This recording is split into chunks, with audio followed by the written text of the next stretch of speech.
And welcome to the next course in Git. So on this one, we're going to focus on something that you'll probably bump into quite a bit working with Git repositories, and that is the dreaded merge conflicts. So merge conflicts to some developers can be very time-consuming, can be kind of a pain. So in this case, we're going to show you some tricks that actually make it quite nice and quite manageable. So we'll focus on some simple file changes, but this can easily scale up or down based on the size of your repository. So what I'm going to do is I'm going to list all the files in my folder, and you can see my README file here. So I'm going to go ahead and make a change to this file. So made a change as user1.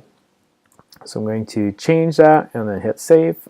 So now that I've saved that file, you can see it's modified in the README, and I'm going to commit this file to my repository using commit all pending changes, and the message changed as user1.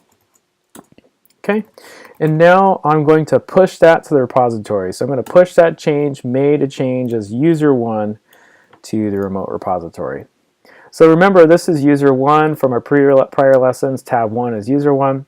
I'm now going to switch to user2. So this is simulating another developer, and this other developer is going to edit that file at the same time. So we're going to produce a conflict.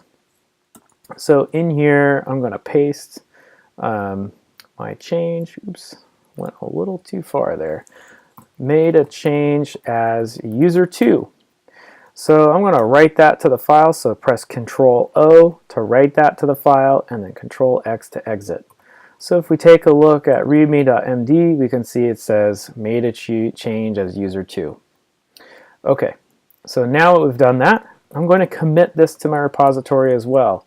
Made a change as user2.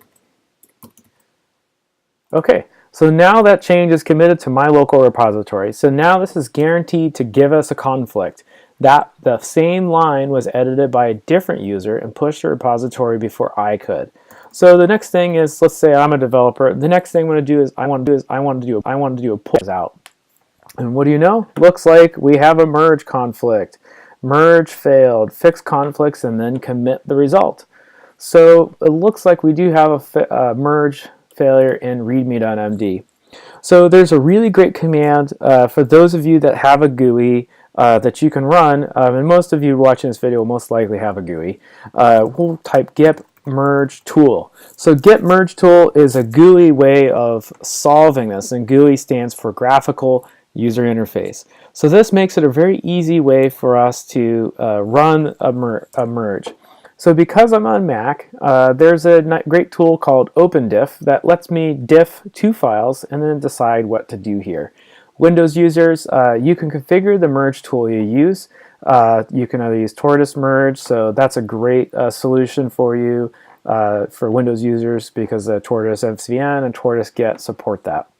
So by default, I'm using OpenDiff, so I'm going to press enter, and that's going to open up the merge tool. And so in the merge tool here, you see two views. So you see the local change on the left and the change made remotely on the right. And you can see the two changes, made change as user1 and made change as user2. And at the bottom here, I'll move this up so you can see that, is at the bottom here, you can tell it, do I want the left change or do I want the right change or do I have both? And so let's say I'm user2. I just want to keep the left change there. And so at the bottom here, it'll show you what the result of that merge will be.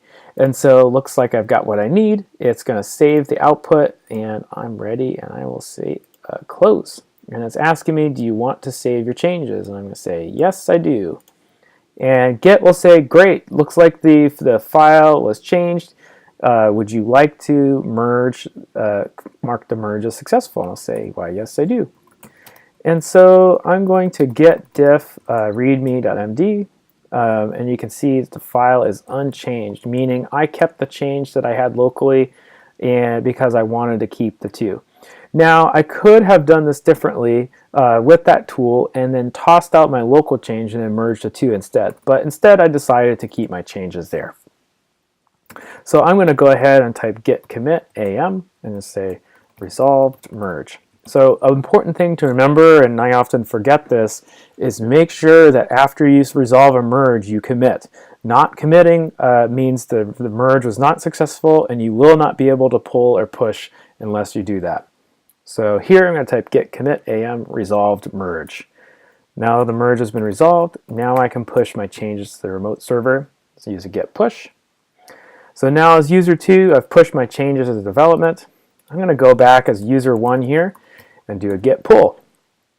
And after the pull has been merged, I have that file open in TextEdit, and you can see the changes were successfully merged, and my local file now says it's made a change as user 2, successfully completing the merge. Now there's other tools you can also use as git merge, but we won't cover those here because the visual merging is so much faster and so much more convenient. I highly recommend you use those. Thanks.